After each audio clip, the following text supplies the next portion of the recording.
Votorantim, 85 anos, nossa gente faz história. Depoimento de Argemiro Yanhes, entrevistado por Charles e Juliano. São Paulo, 31 de julho de 2003. Realização Museu da Pessoa. Entrevista número HV023. Bom dia, senhor Argemiro. Bom dia. O senhor poderia começar dizendo para a gente o seu nome completo, a data e o local do seu nascimento? Meu nome é Argemiro Yanhes, eu nasci em 18 de novembro de 1941, em Ribeirão Bonito, aqui no interior do estado de São Paulo. Qual que é o nome dos seus pais? Meu pai se chamava José Luiz Yanhes, e minha mãe Adélia Passarelli Yanhes. E eles são da mesma região? Então, meu pai nasceu aqui em São Paulo, minha mãe nasceu em Ribeirão Bonito, mas meu pai foi criado também em Ribeirão Bonito, aqui no interior. E qual que é a origem da família do senhor? Bom, os meus avós paternos, eles vieram da Espanha. E inicialmente se fixaram aqui em São Paulo. Mas logo foram atraídos lá para as fazendas de café do interior paulista. Tanto é que meu pai foi para lá criança. E meus bisavós maternos eram italianos. E também trabalharam nas lavouras de café na região lá de Ribeirão Bonito. E aí conseguiram comprar terras lá, tanto que meu pai virou um pequeno sitiante. E ele criou a família nesse sítio lá em Ribeirão Bonito. O senhor conheceu seus avós? Conheci meus avós maternos. Maternos. Os paternos não conheci nenhum dos dois. O senhor tem alguma lembrança especial deles? Tenho várias lembranças muito boas. Um assunto que sempre me recordo, que eu nunca mais vi, era que meu avô, ele apanhava marmelo silvestre no mato e amadurecia e nos dava. Eu nunca mais vi marmelo na minha vida. Essa é uma recordação extraordinária que eu tenho do meu avô. E minha avó fazia aquelas baciadas enormes de pipoca doce e sal. Então é um negócio também que marca muito a gente quando criança. Eles moravam numa chácara, tinha muita fruta, e nós, moleques, adorávamos ir lá na chácara dos avós. Qual que era a atividade do seu pai? Meu pai era sitiante. Sitiante. Ele mexia com gado, tirava leite. E eu fui criado tirando leite. Então conta pra gente como é que foi a sua infância. Nós éramos 7 irmãos, todos homens. Minha mãe não gerou nenhuma filha. Todos nascemos na roça, em parteira. O sítio ficava aos 7 quilômetros da cidade, Ribeirão Bonito. E uma infância como toda de criança nascida na roça, uma liberdade muito grande. Apesar de pobres, nós nunca tivemos dificuldade de alimentação. E meu pai, teve uma visão extraordinária. Que na década de 50, quando meu irmão mais velho, terminou o grupo escolar, lá não tinha mais estudo em Ribeirão Bonito. Ele mandou para Araraquara o menino para continuar estudando. E conseguiu, de 7 filhos, ele conseguiu estudar 6. Um deles não quis estudar. Mas eu considero que meu pai... Hoje não existe lugar atrasado. A minha terra, lá na década de 50, era muito atrasado. Muito mesmo. Ele teve uma visão extraordinária de fazer com que os filhos estudassem. Claro que houve uma colaboração muito grande de nossa parte. Já com 12, 13 anos, já saímos lá de Ribeirão Bonito. Uma parte veio para São Paulo. Começamos a trabalhar aqui, estudar. E não... Depois de 6 meses já não dependia mais do pai. E assim, nós mais velhos fomos ajudando a formar os mais novos. E formaram 6. Aquele que não estudou, quando o nosso irmão caçula fez 21 anos, nós fizemos uma escritura de doação do nosso direito de herança para ele. Então nós não tivemos herança. Como ele não estudou, nós passamos os direitos que teríamos em nome dele. Infelizmente, ele faleceu 2 anos atrás, mas eu acho que foi um ato muito bonito por parte dos meus irmãos mais velhos, que tiveram essa ideia. Que, afinal de contas, o nosso pai nos deu a educação, né? Que é o maior bem que o pai pode deixar para os filhos. E como ele não teve essa... Não quis, né? Nós achamos por bem que ele fosse dono do que de direito seria de todos nós. E a infância, nada de anormal, com toda a liberdade de se criar na roça, cavalo, charrete, carroça, serviço na roça. Meu pai tinha um sistema muito interessante. A gente ia a cavalo da escola, são 7 quilômetros.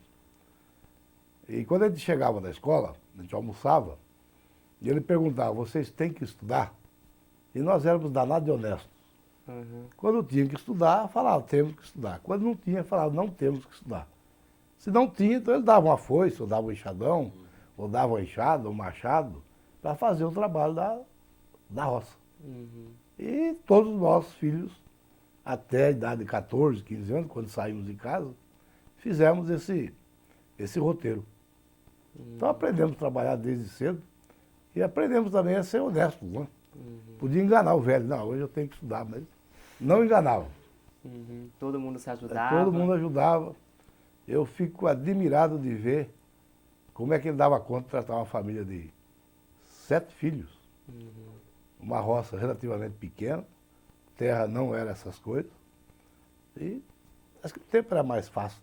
Naquela época devia ser mais fácil, pelo menos comida. Porque nunca nos faltou nada, graças a Deus. Você pode ter passado vontade de comer alguma coisa, mas não vontade de saciar a fome. Isso, graças a Deus, nunca tivemos. E ali vocês tinham vizinhos próximos à casa de vocês? Tinha. Tinha lá o vizinho, a família inclusive de negros. Eu até admirava muito essa família. Alguns deles são amigos nossos até hoje. Vocês brincavam? A gente brincava juntos. E tinha outras fazendas de tios, que era uma gleba grande que o meu avô deixou para os filhos. Então eram 4 tios, todos ao redor. Então eu tinha muito contato com primos ali. Então nós criamos nesse ambiente. De vizinhos e parentes também próximos. 1 quilômetro, 2 quilômetros, você tinha a casa de um tio. Mas não tinha energia elétrica, não tinha água encanada, você tinha que tomar banho na bica, água para casa tinha que trazer de balde. Era uma situação de 60 anos atrás, é bem diferente de hoje. O senhor lembra de alguma coisa do contexto social daquela época, alguma coisa que estivesse se passando? Eu lembro que tinha, em frente à minha casa, tinha um campo de futebol, que meu pai fez. Era um pasto, mas servia de campo de futebol. Tinha os campeonatos ali da redondeza, e de vez em quando tinha jogos lá. Tinha as festas juninas, minha mãe sempre comemorou, levantar o mastro lá do São Pedro, do São João, Santo Antônio. E me lembro muito bem que existia nessa época o tal do licor. Naquele tempo eles chamavam de anisete. Depois fiquei sabendo que era o licor de anis. Que se fazia e a molecada às vezes exagerava um pouco nessas festas juninas. E minha casa sempre foi muito cheia de gente. Finais de semana sempre vinha parentes, almoçava com uma quantidade enorme de pessoas. A minha mãe é de uma bondade infinda e sempre cabia mais alguém. Porque nós éramos muita gente, né? 7 moleques. Então tinha diversão para todas as idades lá. E a diversão de roça. Você não tinha bicicleta, você não tinha carro, você não tinha nada, né? Não tinha nem energia elétrica. Então você brincava com um carrinho de carretel de linha, com mamão você fazia a vaca, com... Nem palito de picolé não tinha, porque picolé é só na cidade. Mas eu tenho ótimas recordações, eu acho que foi uma infância bastante feliz e sadia. Se faltou alguma coisa, não pesou na minha formação. Não existe traumas, como meus irmãos também, todos deram gente boa.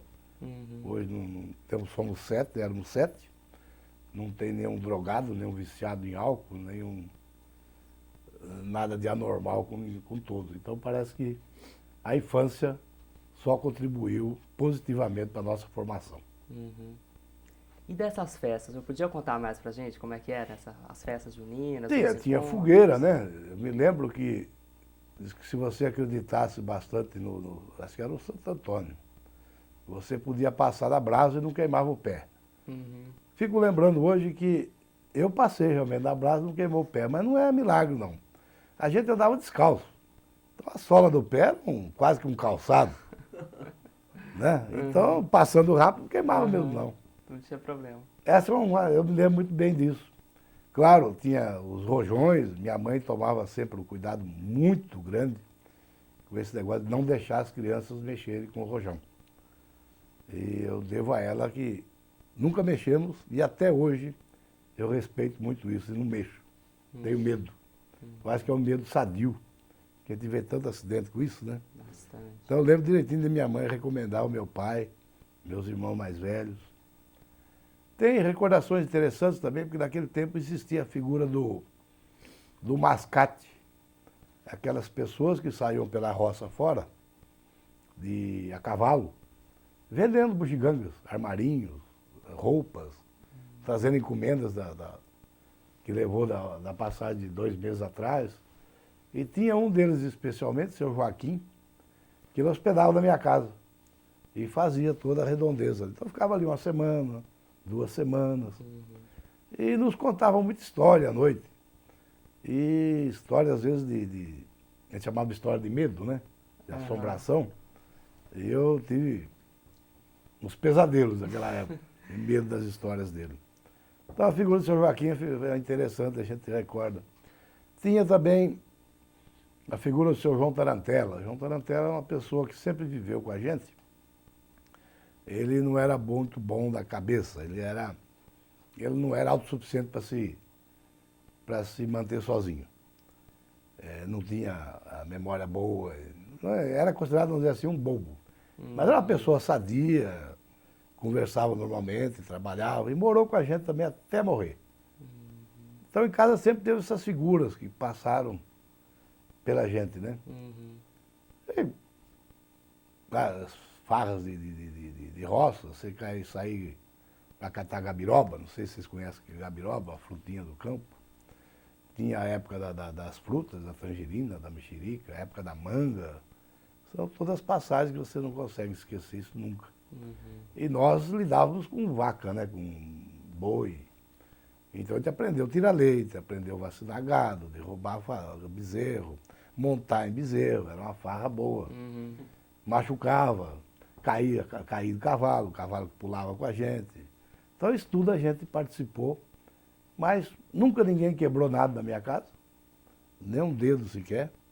Só depois de mais velho que alguém caiu e quebrou, se machucou, mais agora com parte de carros, né? Mas foi uma infância que eu posso considerar bastante sadia e alegre e só me traz boas recordações.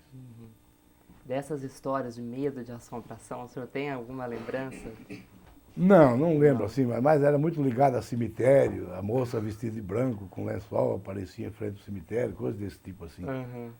Isso tinha demais. E tem aquele tempo o grupo escolar, né? A gente ia a cavalo para a escola, saía de casa às 5 horas da manhã, chegava lá na cidade às 6h30, tinha que soltar o cavalo lá no pasto de um amigo do meu pai, ia para a escola, saía da escola 12h30, tinha que pegar o cavalo, arriar o cavalo, voltava para casa, chegava 1h, 1h30 em casa. Então fizemos isso durante 8 anos, o grupo escolar e o ginasial. Nesse inteirinho eu tive 1 ano e meio na cidade. Eu morei com uma família síria que tinha um armazém de secos e molhados. Naquele tempo era secos e molhados. Você vendia tecido e vendia também óleo, vendia querosene. E eu tenho boas recordações também dessa família, a família Issa, onde tinha a dona Maria Issa, já uma senhora. E eu fui muito bem tratado lá. Eu devo muito favor a esse pessoal e sempre que posso, poucos deles estão vivos hoje, mas eu sempre ia visitá-los. E a escola nossa marcou muito. Nós temos colegas que nos encontramos até hoje. lá em Ribeirão Bonito. Fizemos a festa de 25 anos de formatura de ginásio. É uma coisa que raramente as pessoas fazem. Fizemos e pretendemos fazer agora de 50. Espero chegar lá. O pessoal está até pedindo para fazer antes dos 50, que daqui a pouco vai morrer muita gente. Não vai dar para reunir a turma. Mas é muito bom. Eu acho que no interior, minha cidade é uma cidadezinha pequena, sem muitas opções. Então o pessoal tinha que fazer o ginasial e sair de lá. Apesar de quando eu terminei o meu ginásio, ainda não tinha colegial, obrigatoriamente teria que sair de lá. Então, continuando essa história, nós saímos. Eu vim para São Paulo em 1957 e fui fazer o colegial aqui lá na Penha, Colégio Estadual Nossa Senhora da Penha. Lá eu fiz os meus 3 anos de colegial. Tinha 15 anos. 15 anos. Aí trabalhava, né, como auxiliar de protético, depois passei a ser oficial. E esse dinheiro que eu ganhava de dia me sustentou até eu formar em geologia. Quando eu entrei na faculdade, em 1961, a faculdade era o dia todo. Eram das 7h30, 5h30, 6 horas, se quisesse, podia ficar até mais tarde. Que é um curso de 4 anos, então era bastante apertado. Então eu trabalhava de noite, das 7 às 9, 7 às 10, e o que eu ganhava não dava para me sustentar nos últimos 18 meses da faculdade. Aí meu irmão, que morava com ele, já era estudante de medicina, estava no 3º ano, 4º, ele já ganhava, para ele e para mim. Então, conseguimos formar sem ter que usar o pai. Esse período aqui em São Paulo, esses 8 anos, foi um período muito apertado. Eu era lá da roça, eu não conhecia nada, a cidade mais próxima, mais longe que eu tinha ido era São Carlos, a 30 quilômetros de distância, interior também. Vim para São Paulo, meus primeiros serviços foi de office boy, na verdade. Sem conhecer nada de São Paulo, eu fui ser office boy do laboratório de prótese. Entregar dentadura, entregar rote. Mas com 3 meses eu já conhecia o centro. São Paulo era maravilhoso naquele tempo. Movimento muito pequeno de carros. Os carros paravam para a gente passar. Existiam muito poucos carros. As ruas são essas ainda até hoje, né? Só que carros é a milionésima parte do que tem aí hoje. E depois de 3 meses na praça eu já fiquei muito vivo. O patrão dava dinheiro para ir de ônibus, eu ia de bonde. Já economizava. Dava para ir de táxi, eu ia de ônibus. Quando dava para ir bonde, eu ia a pé. Então, eu economizava dinheiro assim. Era muito esperto, muito saudável, né? E isso aí, a prótese eu devo muito ao senhor João Crivellari Neto, que foi meu primeiro patrão. Ele era protético. Tinha um laboratório ali na Praça Ramos de Azevedo, esquina com a Conselheiro Crispiniano. Esse prédio já não existe mais ali. E ali, depois, próximo ali, num cunhado dele, eu passei meus 8 anos entre o colegial e faculdade, fazendo prótese dentária. Agradeço a esse pessoal, aprendi a profissão. Hoje, se eu quiser voltar a isso, eu tenho certeza que com 6 meses eu readquiro a agilidade manual de esculpir, fundir peças. Eu devo muito a esse pessoal, ao meu irmão que me ajudou, e aos meus pais, claro, que tiveram essa visão de ter os filhos estudando. Porque Ribeirão Bonito, há 50 anos atrás, era um interiorzão bravíssimo. Quer dizer, São Paulo era uma coisa que... Gigantesco. Era um negócio enorme perto da gente lá, né? Senhor Gemiro, retomando um pouquinho lá atrás, como que eram as relações humanas no grupo escolar, no ginásio? Como eram as pessoas, o cotidiano na escola? Mas o pessoal fala que antigamente as professoras eram muito bravas, né? Tinha tal da palmatória. Eu nunca tive isso. Fui conhecer palmatória em museu. Eu não sei se eu fui privilegiado, mas eu tive professoras excelentes. Me lembro, inclusive, que no meu primeiro ano, eu chegava no meio do ano e não sabia escrever meu nome ainda. Então ela levava a gente para a casa dela, depois da aula, e dava aula de reforço. sem nos cobrar absolutamente nada. Dona Maria Olímpia, me lembro direitinho disso. Então devo muito a Dona Maria Olímpia. E existia um respeito muito grande, né? A relação aluno-professor. Aquelas brincadeiras normais de criança, mas que sempre que o professor não estava vendo, né? Que não afrontasse nunca afrontar o professor. Eu não tenho nada a reclamar daquela época quanto à disciplina. Nós éramos já disciplinados de casa. Hoje parece que está havendo uma transferência de obrigações dos pais, parece que acham que os professores é que têm que educar as crianças. Não, a criança tem que ser educada por pai e mãe. E nós tivemos uma educação muito, muito boa, rígida, mas sem nada de sufocamento assim. O pai era bem mais exigente, mas a gente agia sempre com muita retidão e honestidade com ele. E levamos isso para a escola. Então, durante o período todo de escola, o grupo escolar, o ginasial, eu não tenho problema, não tive problema nenhum com o professor, nunca perdi ano, apesar de ter essa dificuldade inicial de aprender a ler, aprender a escrever. Porque hoje uma criança de 3, 4 anos já está sabendo ler e escrever. Eu na roça, não. Os meus pais tinham quase nenhum estudo. Meu pai tinha o grupo escolar completo, minha mãe não teve o grupo escolar completo. Então, eu não tinha quase chance nenhuma de aprender em casa. Então, aprendemos na escola. Agora, o bom é que o relacionamento era de um respeito profundo. O professor era, na época, uma figura respeitadíssima. Você passando em frente à casa da professora, você parece que mudava até o passo. O respeito, né? Em frente à casa de juiz de direito, então, você quase tinha até medo de passar, né? O respeito era tão grande. Mas as coisas mudaram.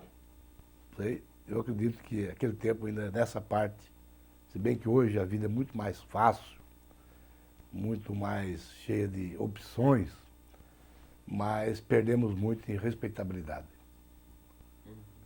Perdemos demais. E isso faz falta para qualquer um. Durante o ginásio, o senhor fez um ginásio normal ou já existia a questão do clássico, do científico? Eu fiz o que é hoje primeiro grau, são os 8 primeiros anos, né? Naquele tempo tinha o grupo escolar, que eram os 4 anos. Depois tinha o ginásio, que eram mais 4 anos. Depois se optava por colegial, que era o científico, ou o clássico. Normalmente as meninas faziam o clássico, faziam seguir carreiras de humanas, né? E o rapaz, poucas meninas naquela época, seguiu o colegial, que seriam fazer mais as cadeiras de exatas, né? Você fazer engenharia, você fazer medicina, você fazer química, física, matemática. Então eu fiz o colegial, que eu tinha já a intenção na época de fazer o curso de geologia. E como é que surgiu essa vontade? Olha, o curso de geologia aqui em São Paulo foi criado da necessidade de a Petrobras ter técnicos brasileiros para ajudar na pesquisa e no desenvolvimento de postos de petróleo. Porque a Petrobras foi fundada, mas não tinha ninguém aqui no Brasil. Tinha alguns poucos professores de escolas de Minas que tinham feito alguma especialização no exterior, mas geólogo mesmo não existia. Então foi criado aqui em São Paulo, na USP, no ano de 58. Eu entrei no ano de 61, eu sou da 4ª turma de geologia da Universidade de São Paulo. Mas graças a um incentivo que o governo dava justamente para formar geólogos, que a Petrobras é que mais precisava desse tipo de profissional. Então, quando eu estava no 2º ano do colegial, eu fiquei sabendo desses cursos e o que mais me chamou a atenção é que existia uma bolsa de estudo. Infelizmente, quando eu entrei, a bolsa tinha sido eliminada. Eu não tive bolsa. Mas eu fiz o curso, gostei muito do curso. E fizemos concurso no último ano da escola para a Petrobras, eu passei. Eu já tinha feito estágio na Bahia, na Petrobras, mas eu optei por não ir para a Petrobras e sim ficar na Votorantim. Que na época saiu também a oferta de emprego na Votorantim, na Petrobras e numa mina lá no Amapá. Eu optei por ficar na Votorantim. O que mais apaixonou o senhor na geologia? O que mais apaixonou o senhor dentro da geologia? Olha, porque eu sempre fui da roça. E lá no sítio do meu pai, dos meus tios, existiam umas serras lá, tinha muita pedra. Naquele tempo a gente falava pedra, né? E eu sempre ficava curioso. Como é que formava o morro, como é que formava a montanha? Por que uma areia é fina, outra é grossa? Tinha cascalho grosso, cascalho fino. A terra, os tipos diferentes de terra, uma terra é branca, outra terra é roxa, outra terra é preta. E eu sempre me perguntando isso aí, né? Eu me lembro também quando chegou o asfalto na minha terra, acho que foi em 1954, 55, aquelas máquinas enormes, aqueles bot scrapers, né? E faziam aqueles rasgos enormes na natureza. Então você via diferentes colorações e aquilo me chamava muita atenção. Num barranco você via a cor, tem mais claro, mais escuro. E eu sempre ficava alguém que me explicasse aquilo. Acabou que optei por geologia. É uma cadeira maravilhosa. Você tem uma chance enorme de conhecer coisas, interpretar, imaginar. Porque você trabalha com coisas que foram criadas há milhões de anos, né? Então, os fósseis, por exemplo, uma coisa muito interessante na geologia, é a paleontologia. Sempre me chamou muito a atenção isso. Você datar terrenos através de isótopos de carbono, coisa muito interessante. Então, eu optei por geologia. Eu acho que eu fiz a opção certa e ela me deu tudo que eu tenho hoje, graças a Deus. E como é que era a vida cultural enquanto o senhor estava estudando, fazendo esse curso? Como é que o senhor passava aqui os dias, os fins de semana, aqui em São Paulo? Olha, uma coisa interessante da época que eu frequentava a faculdade, eu me lembro que era comum você ir na escola de terno e gravata, aqui em São Paulo. Eu mesmo eu tinha um terninho só, eu fui muitas vezes com esse terninho na faculdade. E aí a gente frequentava aquele tempo, mais era cinema. Esses cinemas aqui do centro de São Paulo, que hoje são, a maior parte mexem com pornografia, eram cinemas finíssimos. O Marrocos, o Marabá, o Ipiranga, eram cinemas de primeira classe. O pessoal ia de terno e gravata, o cinema era um senhor programa. E em São Paulo, quando a gente morava nos bairros, o centro da cidade era ponto turístico. O pessoal vinha no final de semana passear no centro da cidade. Praça da República, Praça da Sé, Praça João Mendes. Era ponto turístico, ir lá no Museu do Ipiranga. São coisas que não se cultuam mais hoje. Mas era uma maravilha o centro de São Paulo. Tranquilidade, não existia insegurança, não existia absolutamente nada disso que hoje nós estamos acostumados a ver, essa barbaridade que às vezes existe nas ruas, né? Então, o que mais se fazia era cinema. Teatro, me lembro, muito pouco. Não sei se a gente também era caro o teatro. Me lembro que teatro e cinema, o teatro era 10 vezes mais caro que cinema. Talvez por isso a gente não tenha frequentado. A gente frequentava muito a biblioteca aqui. Não sei ainda se existe ali na... Mário de Andrade? não sei como é que chama, não sei. Não era desse nome antigamente, não. Essa biblioteca municipal. E aqui na São Luís, uma esquina ali. Era um ponto de muita frequência. Me lembro que a gente frequentava muito a biblioteca. A gente ia no aeroporto de Congonhas, de vez em quando, ver avião. Era outro ponto turístico. Era coisa rara. E Congonhas era longe demais. Imagina, hoje está aqui pertinho. Naquele tempo era muito longe do centro. Agora estão querendo expulsar o aeroporto. Ele já era muito anterior ao pessoal que lá em volta dele, né? O que mais? E o meu curso de geologia propiciava muita viagem. A gente normalmente aos sábados de manhã, quando não tinha viagens mais longas, a gente ia na região de Perus, na região de Franco da Rocha. na Serra da Cantareira. Hoje, onde é o bairro lá do Alto Pinheiros, a gente desceu muitas vezes aquelas ravinas para coletar amostras de sedimentos. Então, esse era o programa para sábado de manhã no curso de Geologia. E a gente tinha também, apesar de viver sempre com parcos recursos, mas sempre tinha um dinheirinho para fazer uma farrinha.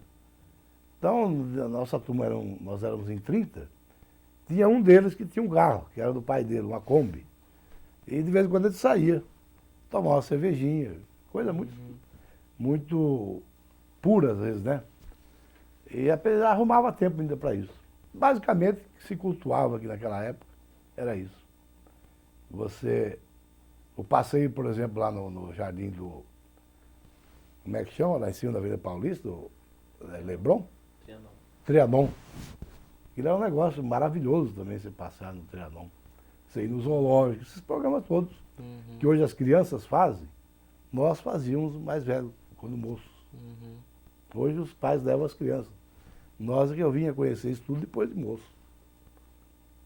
O senhor morava onde aqui em São Paulo? Aqui em São Paulo eu morei um pequeno tempo na Vila Formosa, era longe demais. Eu tomava 2 conduções para vir até o centro trabalhar. Mas depois eu mudei para o Sumaré. Nós morávamos numa casa, eu, meu irmão e mais 2 colegas dele. Era uma senhora separada que alugava 2 quartos. E lá eu morei 7 anos. Dona Alice. Devemos muita obrigação, ela já morreu. Mas nos alugava barato, lugar bom. E ali passamos 7 anos. Eu trabalhava aqui no centro, a minha escola, eu tive aulas aqui na Alameda Glete, depois da cidade universitária. Então, usava-se muito ônibus aí, né? Era apertado. Normalmente, a gente chegava em casa meia-noite e saía 6 da manhã. Durante 8 anos, o mínimo que a gente fazia era isso. E o primeiro emprego após a sua formação? O primeiro emprego, eu trabalhei aqui, então, com auxiliar de protético, né? E assim que eu formei dia 22 de dezembro de 1964, o ano da Revolução, e entrei no serviço dia 11 de janeiro de 65. Fiquei aqui no escritório central, aquele tempo ainda era lá na rua Abdala Jorge, lá perto em Anhangabaú. Eu fiquei até dia 25 de janeiro, dia 26 nós viajamos para Três Marias e Vazante. Eu cheguei em Vazante no dia 25 viajamos, no dia 26 à noite eu cheguei em Vazante. Chegamos à noite, lá não tinha luz, então era um breu danado. Né? Mas eu já conhecia, porque esse período que eu fiquei aqui no escritório, esses 15 dias, a gente leu relatórios, viu amostras, então eu sabia o que existia lá, quantos empregados tinha, quem era, o que fazia. Então não foi, para mim, não foi choque nenhum. Eu estava sabendo que eu ia para um lugar distante, sem água, sem energia, com um potencial muito grande de melhorar. O senhor foi com uma equipe de trabalho? Como é que foi? Não, lá já existia um gerente, o geólogo João Querubim Neto. Eu fui ser auxiliar dele. Lá, quando eu cheguei, já tinha 23 empregados na Companhia Mineira de Metais, lá em Vazante.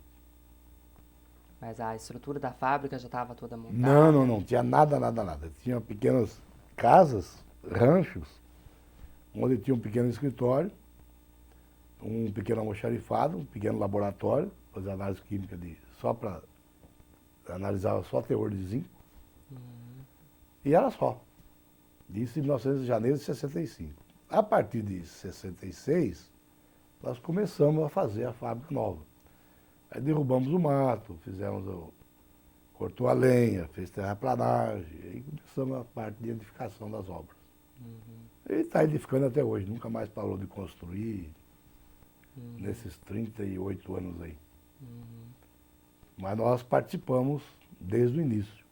Tem muita coisa errada lá que eu tenho a minha participação. Se bem que tá certo isso também, mas a coisa errada também, eu teve a minha participação. Senhor Ademiro, antes da gente continuar na trajetória, assim, como que o senhor ficou sabendo do Grupo Votorantim? Como o senhor ficou sabendo dessa vaga, como ela surgiu? Quando, em setembro de 1964, nós íamos formar em dezembro. Então, logo em setembro, nós começamos a distribuir currículo. E nós já sabíamos da existência da Votorantim, mas mais como produtor de cimento. A verdade é essa. Eu não tomei conhecimento de Vazante, foi exatamente acho que em setembro, agosto ou setembro, numa aula de geologia econômica. O que era isso? A gente recebia uma caixa com amostras de minérios das várias minas brasileiras. E uma dessas caixas era de Vazante. Apesar de não estar produzindo nada, estava em pesquisa, mas já tinha na faculdade amostras de minério de Vazante. E aí que eu fiquei sabendo, então, que aquilo era da Votorantim. Eu não imaginava que a Votorantim também tivesse mineração. Apesar de que sabia depois que já tinha mineração de ferro, já tinha mineração de níquel. Mas eu tomei conhecimento da Votorantim basicamente numa aula de geologia econômica em agosto ou setembro de 1974, meu último ano de faculdade. Sabia da Votorantim, mas como produtor de cimento, não como mineradora. E entreguei o currículo também na Votorantim. E fizemos o concurso para a Petrobras, eu fui aprovado, mas eu optei, mandamos também para a ICOME, lá no Amapá. Então saiu o emprego da Petrobras, da ICOME e da Votorantim. Eu optei pela Votorantim. Porque, na verdade, eu sabia que lá eu ia ficar mais fixo. Ao contrário da Petrobras, você tinha que mudar. A sonda mudava, você mudava junto. A sonda estava na Bahia, daqui a pouco podia estar no Amazonas, podia estar em Sergipe. E eu queria ter intenção de casar logo. Então eu sabia que lá em Vazante eu ia ficar fixo. Isso me levou a escolher Vazante. Como você conheceu sua esposa? A minha esposa é minha prima. Então eu conheço ela desde pequenininha, 2 ou 3 anos. Nunca imaginei que um dia fosse casar com a prima. Mas quando eu mudei aqui para São Paulo, eu morei um pequeno período na casa dela, do meu tio. Ela já tinha 12 anos, 11 anos. Mas naquele tempo nem nos passou pela cabeça. E mais tarde acabamos namorando e casando. Namoramos 7 anos ainda. E aí, retomando a trajetória do senhor na Votorantim. Aí o senhor entra, o senhor chegou a trabalhar em São Paulo ou o senhor já foi imediatamente? Não, eu fiquei aqui apenas 15 dias. E assim, como que foi esse primeiro contato com o Grupo Votorantim? Foi interessantíssimo, porque uma coisa que eu não esqueço nunca, eu entrei dia 11, quando foi no dia 15, eu recebi o pagamento. Não esqueço nunca, pagava-se quinzenalmente, aliás, até hoje, paga cada 15 dias, né? E depois de 2 dias lá, já recebi o pagamento, achei isso extraordinário. O contato foi muito pequeno, né? Que fiquei apenas 2 semanas, né? Mas eu conheci mais o pessoal diretamente ligado à área de Vazante. Era o Dr. Luiz Costa, que era diretor da Mineira naquele tempo. Já era Companhia Mineira de Metais nessa época. Mas eu fui fichado pela SAIV, Sociedade Anônima de Indústrias Votorantim. Mas então eu conheci esse pessoal, o pessoal de topografia. Eu acredito até que Okamoto deve ter feito algum depoimento aqui, ele é mais antigo que eu. Ele foi um dos primeiros contatos que eu tive, porque ele tinha o mapeamento da região. Ele que me forneceu os mapas, já tinha estado lá, tinha os levantamentos topográficos da área. Então, talvez o Okamoto tenha sido a primeira figura na Votorantim com quem eu comecei a trabalhar, vou dizer assim. E o Luiz Costa, que era diretor, me forneceu todos os relatórios que existiam na época. E eu fiquei nesses 15 dias me preparando para chegar em Vazante. E qual era o maior desafio para o senhor ir para Vazante? Qual era o seu maior medo? Olha, sinceramente, eu não tinha medo de nada, não. Eu sabia que eu ia encontrar uma cidadezinha em formação, que não tinha água, não tinha luz, não tinha asfalto. Chegar lá era difícil. Mas como eu nasci na roça, ia na escola a cavalo. Aqui em São Paulo trabalhava trabalhava de dia e estudava à noite. Depois da faculdade estudava de dia e trabalhava à noite. Então eu não tinha medo não, estava doido para sair, para ter meu dinheiro, ganhar meu dinheiro, na verdade e ver a minha realização profissional também, como geólogo. Então realmente eu não tive preocupação nenhuma em ir para esse lugar, porque eu não fui enganado. Sabia exatamente o que eu ia encontrar lá. Da mesma maneira, quando eu me casei 2 anos depois, minha mulher foi para lá sabendo também o que ia encontrar. Então não tive dificuldade de adaptação nenhuma. Assim, quando o senhor chegou lá, como que estavam as obras da CMM? O que era a CMM nesse momento? A CMM era simplesmente uns 3 ou 4 casinhas de adobe, cobertas com telha, onde funcionava almoxarifado, o escritório, o laboratório e uma pequena oficina. E as atividades eram de pesquisa. Nós tínhamos sondas rotativas, tínhamos 2, para ver a profundidade do minério. E tinha um serviço de galerias, que você fazia a galeria, amostrava aquele material, analisava para ver qual o teor e a quantidade de material que tinha. E poços também de pesquisa.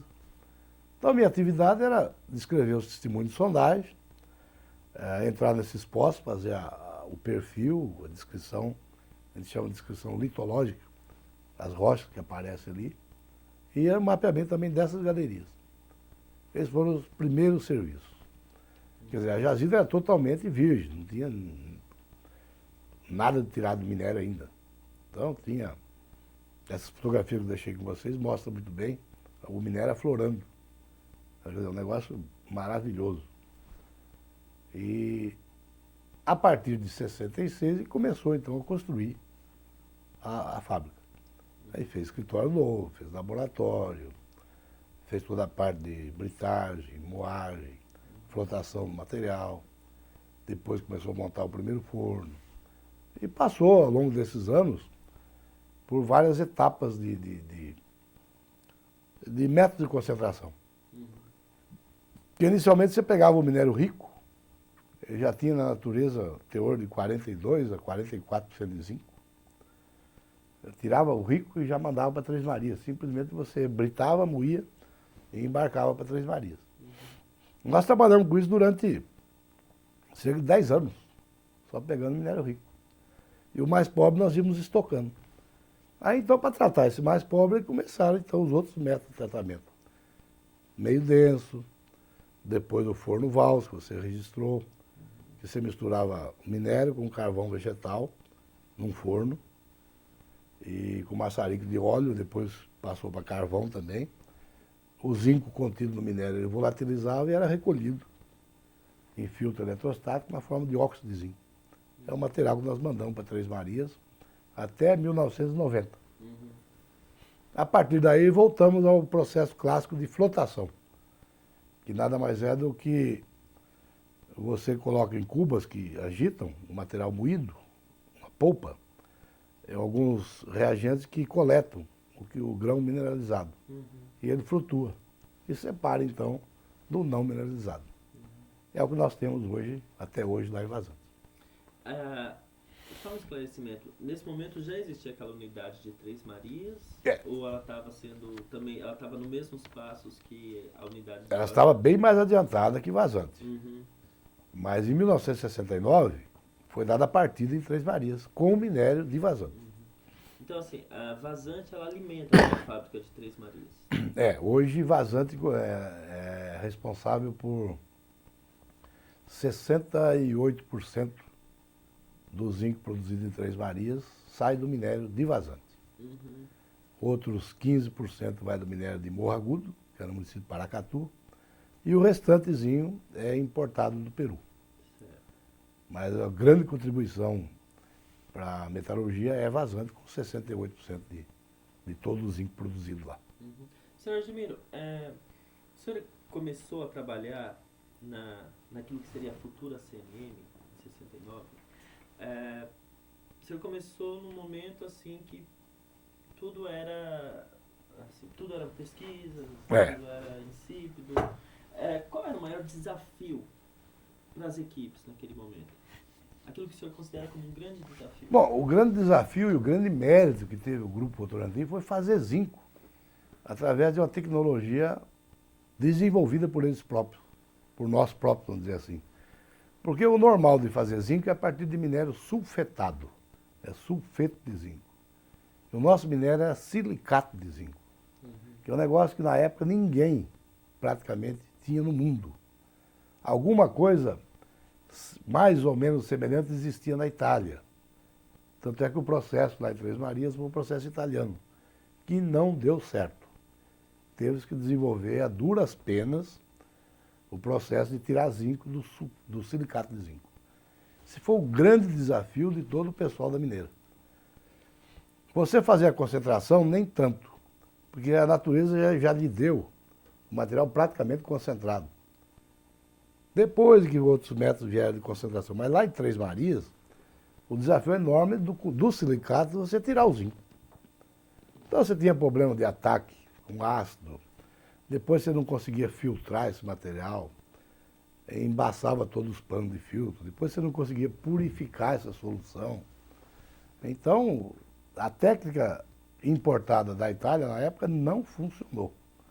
Então, a duras penas, o pessoal de Três Marias desenvolveu um método próprio de extração de zinco a partir de silicato. Tanto é que hoje a mineira detém a patente disso aí, com muita razão, porque foi desenvolvido por conta própria.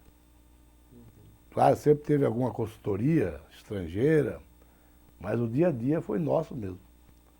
Quer dizer, aqueles engenheiros da década de 60, né, de Três Marias, trabalhavam lá dia e noite.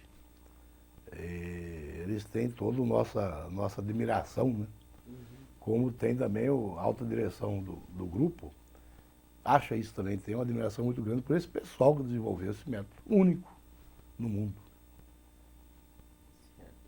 E como eram as relações humanas nesse trabalho? Olha, rapaz, eu tenho quase 39 anos de casa, eu passei por todo o modismo gerencial que já existiu. Claro que não existia essa relação mais aberta, mais democrática, mais autocrática que nós temos hoje. Naquele tempo era autocracismo mesmo, né? O pessoal manda quem pode, obedece quem tem razão, né? De uma certa maneira, a gente agia também dessa forma. Depois de ler tanta coisa, nós vimos que nós estávamos completamente errados, né? Mas não existia aproximação assim de gerente com o pessoal operacional, era muito pequeno. E havia um distanciamento muito grande. Existiam muitas camadas hierárquicas. Você sair do diretor até chegar no operador lá que faz a coisa acontecer, você tinha 6, 7 categorias. Tinha diretor, gerente geral, gerente, depois tinha chefe de seção, tinha encarregado, subencarregado, líder, sublíder, né? Então, o sistema de comunicação era péssimo. Mas, então você vê como é que funciona, como é que funcionava isso, né? Você tinha facilidade naquele tempo de ter muita mão de obra, apesar da mão de obra não ser especializada, mas tinha com fartura. Pagava-se pouco para a mão de obra, né? Hoje a mão de obra já é um item que pesa bastante em qualquer folha de pagamento, em qualquer organização. Existe hoje também uma formação muito melhor que tinha naquela época. À medida que o tempo foi passando, claro, nós fomos nos modernizando, fomos estudando. A firma sempre nos facilitou a participação em congressos, em conferências, em cursos internos, cursos externos. E hoje eu creio que a Votorantim como um todo, ela é quase que um modelo de gestão para as outras que estão por aí que têm que vir. Porque hoje um gerente ele já tem tantas horas de banco de treinamento que se ele falar que não sabe como é que faz, é culpa dele. Porque oportunidade foi dada. Então, passamos por todos esses modismos e acredito que agora nós estamos de uns 5, 6 anos para cá, com a implantação dos processos de qualidade, a gente se modernizou muito. Hoje a gestão Votorantim é baseada mais na confiança, na simplicidade, na agilidade e, claro, nos resultados. Que firma nenhuma vai para frente se não der resultado. Existe hoje um profissionalismo muito grande dentro das indústrias Votorantim. Os nossos patrões, os nossos morais, os nossos acionistas, eles participam dos conselhos, mas o dia a dia nosso é ditado por diretores que vieram do mercado de trabalho. não são mais os nossos acionistas que ditam o que fazer no dia a dia. Eles estão num nível bem acima, nível de decisão de investimentos. E o resto, então, o executivo mesmo é que faz a coisa acontecer para baixo. Mas eu posso dizer que, nesses 39 anos, a gente aprendeu muito. E continua aprendendo até hoje. Você morre não sabendo tudo. E é bom que seja assim, né? Porque você não pode parar no tempo. Você pode parar um dia porque você cansou, você está mais velho, você tem que dar lugar para a gente mais nova. Porque há o desgaste físico natural, no meu caso especialmente, porque exige-se muita disposição física. Eu tomo conta de 2 jazidas, as 2 são minas subterrâneas, são trabalhos perigosos, são trabalhos que exigem muita atenção, muita dedicação, muito treinamento, e eu noto que eu estou cansando. Eu acho que já tem que entrar alguém mais novo no meu lugar. Mas se um dia sair, como vou sair, claro, eu acho que cumpri a minha função e me realizei. Devo tudo isso à criação da minha família. E foi feito tudo dentro da Votorantim. Eu admiro demais essa firma. Agora, a gente, assim, vamos pensar um pouco na sua trajetória dentro do Grupo Votorantim. Como que ela foi se encaminhando? O senhor começou ali na área de geologia, indo para Vazante, que era um local que o senhor não conhecia. E como é que o senhor foi se desenvolvendo dentro dessa empresa? Eu não acredito que tenha sido por méritos meus, não. As coisas foram acontecendo. Por exemplo, o fato de eu sair de geólogo e passar a gerente foi porque o gerente quis vir para São Paulo. A mulher dele não quis mais ficar lá, então teve que dar um jeito de vir para cá. Então ele veio para o escritório central, não tinha outro, eu passei a ser gerente. Acredito até que não tenha sido mérito meu. Naquele tempo era muito comum, o mais velho é o chefe, né? Eu acho que dessa vez eu fiquei chefe pelo fato de ser o mais velho lá. Mas depois, eu fiquei então até de 1970 até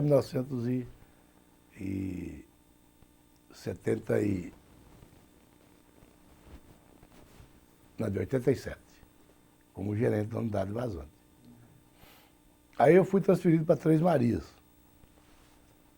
Aí eu acredito até já que tenha sido já por meus desempenhos na unidade Vazante. Quer dizer, eu era geólogo, fui mexer com metalurgia, que não é meu ramo, mas devido à facilidade de gestão com pessoas, talvez tenha isso me levado, o pessoal decidido me mandar para lá.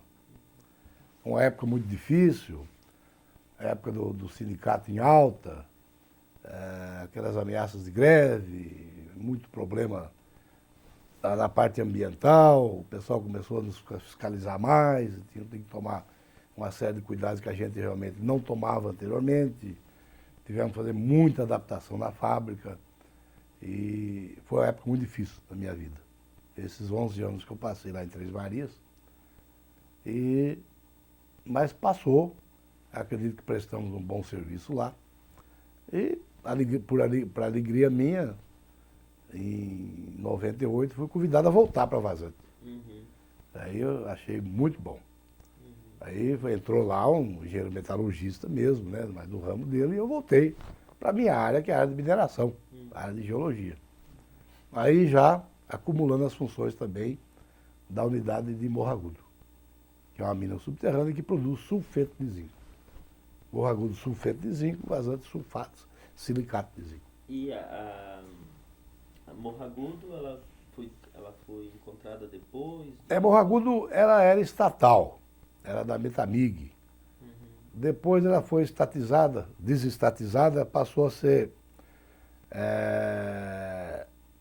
passaram a ser donos a Mineira de Metais, a Paraibuna de Metais, que fazia zinco já em Juiz de Fora, e a Companhia Industrial e Mercantil Ingá, que tinha o minério em Vazante e fazia zinco lá no estado do Rio.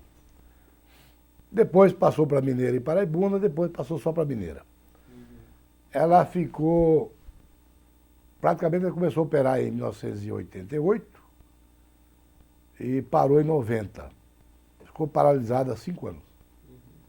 A partir de 95 foi reaberta a mina, que lá em Três Marias foi montado um sistema para tratar sulfeto de zinco. É o que nós chamamos de forno de ustulação. Então, com o advento do forno de ustulação de Três Marias, reabrimos o Morro Agudo. Em 95 para cá não parou mais. Senhor Argemiro, o senhor tocou num ponto bastante interessante, que é a questão ambiental. Como que o senhor foi vendo essa evolução dentro da CEMIG? Como que isso o senhor foi acompanhando? Olha, uma parte é por observação nossa mesmo, e outra parte por exigências legais. Pode ter certeza que a exigência legal pesou muito nisso. Porque antes de 77, absolutamente não existia nenhuma legislação ambiental no país. Então, o sinal de progresso era a chaminé, né? Não importa o que estava saindo da chaminé, mas era sinal de progresso. Tanto é que os desenhos, você pintava de vermelho, de preto, a pontinha da chaminé. Claro que foi-se a nossa observação e a exigência legal fez com que se tomasse uma série de providências. Mas já em 78, quando nós começamos a operar esse forno do método Valls, existia já um filtro eletrostático desse forno, porque a produção minha saía a partir desse filtro. Ele captava. Se ele não funcionasse, a produção ia embora toda. Então, nesse tempo já começou a despertar essa questão de filtro eletrostático, já em 1977, 78. Aí as fábricas de cimento todas já foram também colocando filtros. E a primeira coisa que realmente que se cuidou na parte de ambiental foi no particulado, que saía pela chaminé. Depois veio o cuidado com as águas, que hoje talvez seja o que de mais importante existe na parte ambiental, você cuidar daquela água que você gera, você recircular aquela água, tratar aquela água, reusar aquela água. Isso é importantíssimo, que todos sabemos que a água é um dos recursos mais raros existentes no mundo. E o Brasil, graças a Deus, tem um potencial hídrico enorme, mas nem por isso nós temos que deixar de tomar conta disso. Então, hoje, a Mineira de Metais, como as outras firmas todas do grupo, tomam um cuidado extraordinário com o particulado, com a armazenagem, transporte, reuso de resíduos sólidos e com água.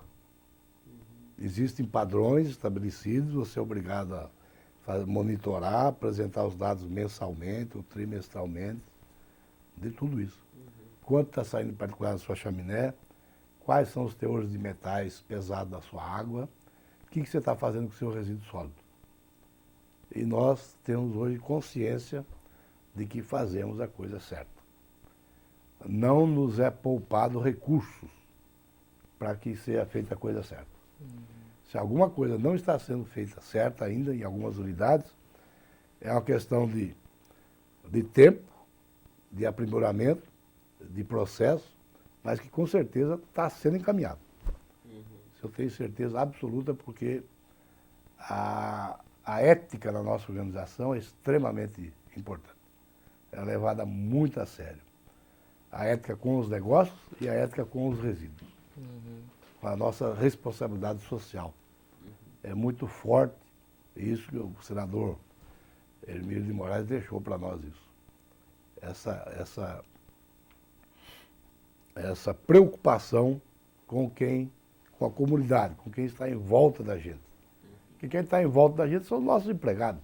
Eles moram naquelas comunidades. Eles podem ser afetados. Então tem que tomar um cuidado muito grande. E se toma.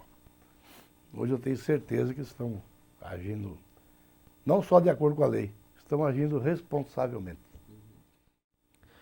Senhor Argemiro, retomando o depoimento, eu gostaria de fazer uma pergunta, por exemplo. O senhor está desde os primeiros passos ali da Companhia Mineira de Metais. Como o senhor vê, por exemplo, a evolução dos empregados? Como que o senhor foi observando isso? Olha, nós trabalhávamos inicialmente, que a maior parte do nosso pessoal era totalmente analfabeto. E nós tivemos a feliz ideia de instituir o ensino por conta da Companhia Mineira aos empregados. Então, hoje, pra vocês terem uma ideia, na mineração nós estamos lá, 500 quilômetros de Belo Horizonte, nós temos 75% do nosso pessoal com o segundo grau completo. Quer dizer, a evolução foi enorme. Nós temos muita gente fazendo graduação e muita gente com pós-graduação. Então, em 94, a direção, juntamente com a gente, estabeleceu a seguinte meta. Até final de 99, nenhum empregado da Companhia Mineira de Metais poderá não ter o primeiro grau completo. Isso foi extraordinário. Nós disponibilizamos salas, professores, material didático, e o pessoal tomou gosto. Tomou gosto e continuou estudando. Então, é que tem esse nível hoje. Na mineira como um todo, 71%, 72% do pessoal já tem o segundo grau completo. E é quase que uma necessidade hoje, é mesmo uma necessidade, porque nós trabalhamos com equipamentos importados. Todas as nossas máquinas que trabalham na mina subterrânea são importadas. Do Canadá, da Suécia, da Finlândia. E os catálogos são todos em inglês. Tem máquinas que são computadorizadas. Então o pessoal tem que ter nível para operar essas máquinas. Tem que ter noção de informática, tem que ter noção de inglês.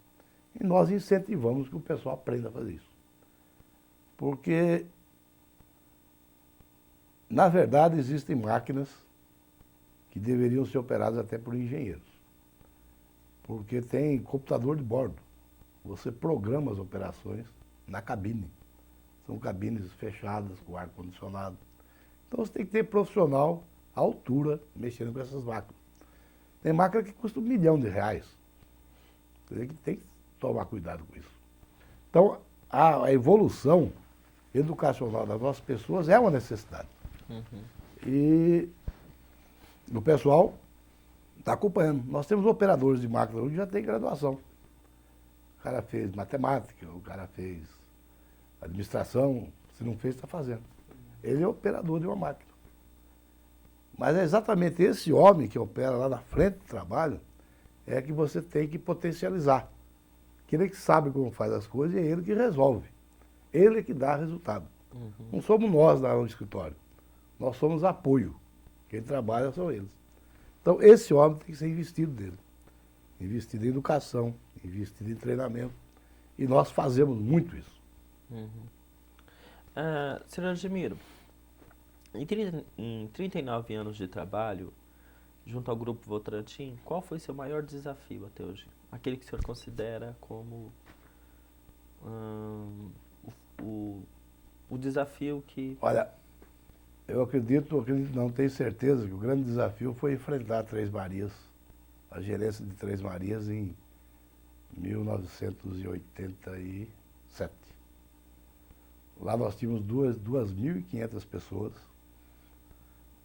Era uma senhora fábrica, uma fábrica, vamos dizer assim, integrada, porque nós fazíamos bombas, nós fazíamos a borracha, nós fazíamos os tanques, nós fazíamos as cubas de eletrólise, nós fazíamos tudo lá. Fazia construção civil, fazia mecânica, fazia elétrica, era uma fábrica de tudo. Então aquilo realmente foi um desafio muito grande. E, como eu disse antes, nós tivemos também o problema, o surgimento dos sindicatos, muito fortes, muito exigentes. E os problemas ambientais, que começaram também nessa mesma época. Então, essa gerência minha, nos primeiros anos em Três Marias, eu considero da minha carreira toda o maior desafio. Você conseguir tocar aquilo lá, em Três Marias, com 2.500 homens, fazendo tudo, e com pressão sindical, pressão ambiental, e você tem que dar resultado. E como é que começou? Hoje Três Marias é uma unidade com, acho que, em torno de 500 funcionários da Votorantim? Não, tem mais. Três Marias está com 1.600 homens. 1.600 homens. Certo. E tem também os terceirizados. Uhum. Mas a produção triplicou também, né? Uhum. Mas hoje ela já não faz todo. Não. Terceirizou-se muita coisa. Muita coisa você compra pronto de mercado. Uhum. E mesmo assim tem muita gente, porque o automatismo lá ainda é muito pequeno. Como é pequeno também nas minas, tende-se, a tecnologia está aí à disposição nossa. Então, queira ou não queira, você vai substituir alguma coisa. Uhum. Nas minerações eu tenho 1.000 pessoas, entre vazante e Morro Agudo. E tem mais umas 400 pessoas que são terceirizadas ainda. Uhum. Porque o trabalho é extremamente diversificado. Você tem, desde a pesquisa mineral, porque você trabalha com, deve ter 15 sondas rotativas, fazendo furos, procurando detectar a profundidade dos corpos, o teor dos corpos, a espessura dos corpos. Então, só nessa área você gasta 100 pessoas trabalhando em pesquisa. Então, aí vai somando o número de pessoas, né? Uhum. A mina subterrânea é um negócio difícil. Você tem que abrir primeiro galerias ao longo dos corpos de minério, fazer sondagem de detalhe, para depois você abrir as frentes de lavra. Então gasta muita gente. Apesar de você trabalhar com equipamentos sofisticadíssimos, você tem que ter alguém para marcar, você tem que ter a topografia, você tem que ter alguém para dirigir o equipamento. Então realmente gasta muita gente. Uhum. A mão de obra, lá no caso da mineração, é o maior item de custo. É a mão de obra. No caso da metalurgia, é a energia elétrica. Uhum. Senhor Admiro, além dos desafios, provavelmente aconteceram fatos interessantes, engraçados. Existe alguma história que o senhor se lembra, que tem envolvido esses 39 anos de trabalho, que o senhor se lembra, que o senhor gostaria de contar? Tem muita história, algumas delas viraram até lenda já. Né? O senhor gostaria de contar alguma? Eu me lembro da primeira visita do senador em Vazante, em 1966. Nunca vou esquecer disso. Era dia e ele tinha uma lâmpada acesa. Era o grupo gerador que nós tínhamos naquela época. Ele falou, olha, Admiro, apaga essa lâmpada aí. Sim, senhor. Você sabe por que estou mandando você apagar essa lâmpada? Não pela energia que você está consumindo, mas sim porque você está consumindo um produto importado. Isso aí é da GE. E nós não fabricamos lâmpadas. Quer dizer, eu não esqueço disso nunca. É uma passagem muito interessante, né? Mas tem uma série de outras aí, que eu já falei, viraram até lendas, né? Eu sempre fui de andar muito na área. Sou homem de pouco escritório, mas estar presente onde acontecem as coisas. Então, você pegar nego dormindo, aconteceu de tudo na minha vida. Tinha uma pessoa realmente dormindo, já tinha passado a hora do almoço e ele continuou dormindo, né? Então, eu cutuquei ele. E ele fez o sinal da cruz, ô, senhor, desculpa, eu estava rezando. Quer dizer, coisas desse tipo aconteceram muito ao longo da vida. Tem passagem interessante, quando nós começamos em Vazante, da cidade até a mina são 7 quilômetros, do começo da mina. E nós recebíamos a nossa comida em marmita, que vinha a cavalo.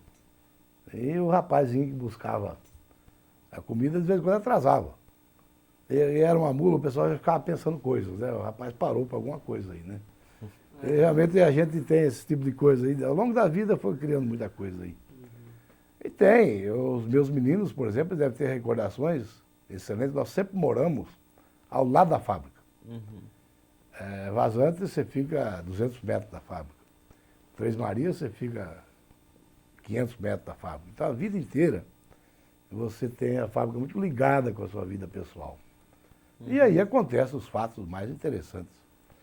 Nós, uma época em Vazante, quando começamos o sistema processo Vals, a gente usava muito carvão vegetal. E me lembro de meus meninos, às vezes, chegarem da cidade, da escola, todos pretos, que tinham pegado carona em caminhão de carvão. São coisas que hoje não se admite, né? Quer dizer, pegar carona em carroceria de caminhão. E totalmente negros devido à poeira do carvão. E igual a isso tem muitas. Ademiro, fazendo um balanço da sua trajetória dentro do Grupo Votorantim, o que você falaria? O que você diria? Olha, eu me sinto realizado profissionalmente. Eu acho que eu dediquei toda essa minha vida a uma causa boa, uma causa justa. E dei o meu trabalho, recebi minha recompensa. E principalmente não a parte monetária, mas a parte de ter a confiança dos nossos acionistas. Eu acho que isso hoje é importantíssimo. Você demonstrar que é uma pessoa confiável. E eu acho que eu demonstrei isso ao longo de toda a minha vida. E no mais eu tenho muita satisfação, muito orgulho de fazer parte até hoje dessa organização. Hoje a gente sabe que está bastante profissionalizado, mas antes o contato com o acionista era muito grande. O doutor Antônio, o doutor Emílio, que é o filho mais novo, mesmo senador no comecinho da minha carreira. E eles sempre demonstraram serem pessoas extremamente humanas, né? Extremamente simples, extremamente humildes. E passou isso para a gente. E talvez a gente esteja no grupo até hoje por ter aplicado esses princípios da simplicidade, da humildade, da honestidade, né? E, claro, dos resultados. Eu, repetindo, me sinto realizado no grupo e um dia eu vou ter que sair, claro, tem que dar vagas mais novos. E eu acho que eles não me devem absolutamente nada. Eu é que devo ao grupo muita obrigação e esse orgulho todo de ter pertencido a essa organização durante tantos anos. É um grupo extremamente sério, extremamente correto, com os empregados, com o governo, com as legislações vigentes. Isso é muito bom. Então, trabalhar num local que você não tem o que esconder, a coisa é tudo clara. Então, isso dá para você uma liberdade enorme. Então, você entra em qualquer ambiente, né, de peito aberto, você não deve nada para ninguém. Você está de acordo com a lei, você está pagando seus impostos, você tem uma responsabilidade social muito grande com seus empregados e é cumprida essa responsabilidade. Então, te dá uma abertura muito grande, uma facilidade de tramitar nas áreas governamentais muito grande. Isso também é um motivo de grande orgulho, de satisfação da minha parte. Quem dera tivéssemos todas as empresas com esses princípios de retidão, de ética, de honestidade, de cumprimento da legislação. Eu, pessoalmente, acabei... É claro que certos princípios você traz do berço. O cara não é honesto porque tem que ser honesto. Ele aprendeu a ser honesto em casa.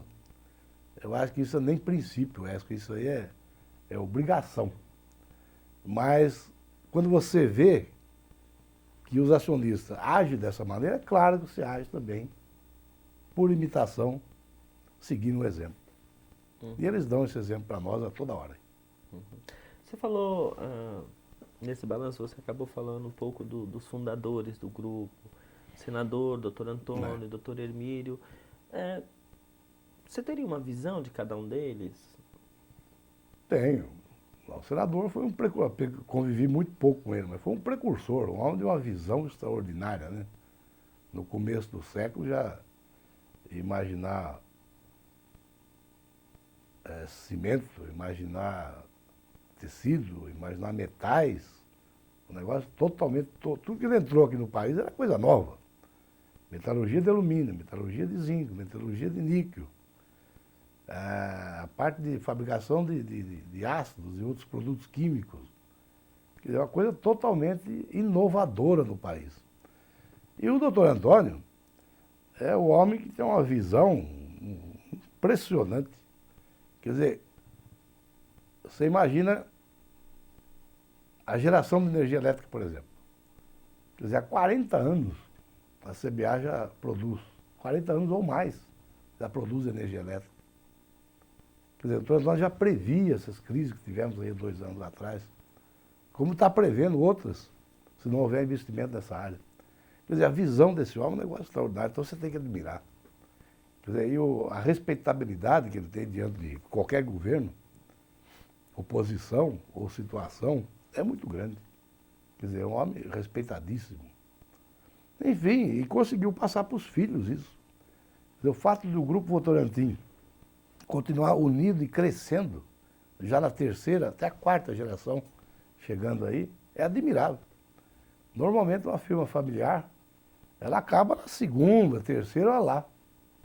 E eu tenho certeza que a maneira como a meninada foi criada, já dentro do ambiente das indústrias, não vai acabar nunca. Ele tem tudo para crescer. Tive algum contato maior com o doutor Emílio. Uhum. Ele me lembra, ele era aviador, deve ser até hoje. Ele descia no campinho lá, todo inclinado, cheio de buraco lá em Vazante, impressionante o negócio, a perícia dele. Então ele participou muito com a gente das obras. Depois que nós compramos terra para plantar eucalipto, para fazer carvão, para usar em Vazante, ele participou muito desse processo. Então, tenho boas recordações do doutor Emílio. Tivemos pouco contato com o doutor José, que ele era mais ligado à área de cimento. Então, tivemos muito pouco contato. De maneira que é o senador, mais diretamente o doutor Antônio, que até hoje ainda conversa por telefone. Sempre que ele pode, ainda vai nas unidades, vai muito mais raramente, mas ainda vai. E o doutor Emílio. Não tive contato com o doutor Clóvis, que ele mexia com o Nordeste. Uhum. E quase nenhum também com o doutor José. Certo. Quais seriam os valores que você conquistou dentro do Grupo Votorantim? Valores que, assim, pertencem ao grupo. Porque o Grupo Votorantim, ele tem alguns valores, né? Por exemplo, o valor familiar é um absolutamente forte. Eu acho que a simplicidade é talvez o valor mais forte do grupo. Aliado à humildade. Todos nós, altos executivos, até o nosso operador, ele sabe que nós agimos com humildade e com simplicidade. As coisas simples é que dão o resultado. Não se pode complicar. E a ética é extremamente um valor enorme que esse grupo tem. A ética com os negócios, a ética com o meio ambiente, a ética com os nossos concorrentes, a ética com os nossos fornecedores e com o nosso pessoal, com as nossas comunidades. E essa responsabilidade social que o grupo tem, agora fincada mais ainda dentro do Instituto Votorantim, que visa distribuir mais essa atenção, no caso atual é o jovem, né? Então é um trabalho muito bonito. Então esses princípios, humildade, simplicidade, ética, são fortíssimos. E claro, já falei, tem que levar a resultados. Porque não existe sobrevivência se não houver resultado. E, Argemiro, atualmente quais são os seus maiores sonhos? Não, eu estou realmente em final de carreira. Eu já estou com 39 anos de casa, faço agora em janeiro. Eu pretendo ainda prestar um vestibular e fazer um curso de História, que é meu grande sonho. Eu pretendo fazer um curso de História. E claro que eu não devo ficar à toa. Alguma coisa eu vou ter que fazer. Consultoria, ou sei lá, alguma coisa tem que mexer. Eu não suportaria ficar em casa como aposentado de pijama listrado. Isso seria o meu fim. Argemiro, o que você acha de projetos, por exemplo, esse projeto de resgate da memória do Grupo Votorantim, através de uma série de atividades, entre as quais essa de colher os depoimentos dos funcionários mais antigos da empresa? Olha, eu acho isso formidável. Como eu gosto, vou ser historiador um dia, fazer história é meu sonho. E história se faz dessa maneira. Eu acho que a ideia foi muito boa, devia ter vindo até há mais tempo atrás, porque essa renovação das pessoas, nós deixamos de gravar, vamos dizer assim, muita gente interessante. Que trabalhou comigo, por exemplo, teriam histórias maravilhosas a serem contadas. Histórias de simplicidade, né, de trabalho, de retidão para com a coisa alheia. Infelizmente, deixamos muitas pessoas fora disso. Tivesse vindo mais cedo, teríamos tido isso aí. Mas nunca é tarde. A hora tem que se começar a registrar. Eu acho então que isso é extraordinário, isso vai ser uma coletânea muito boa. E eu estou curioso para ver, porque eu agradeço até fazer parte então dessa coletânea, dessa oportunidade que me foi dada. É isso que eu já ia te perguntar, o que você achou de ter participado? Achei excelente, obrigado pela lembrança, agradeço mais uma vez ao pessoal da nossa direção ter lembrado da gente. E estou curioso para saber como é que ficou. Jamiro, a nossa entrevista está chegando ao final. Eu gostaria de agradecer, primeiramente, em nome da Votorantim, por você ter vindo até aqui, em nome do Instituto Museu da Pessoa, em nome da nossa equipe. Muito obrigado. Obrigado a vocês, boa sorte e desejo um feliz final de trabalho e que seja tudo aquilo que vocês imaginaram no projeto, que dê acima daquilo que vocês imaginaram. Muito obrigado. Obrigado.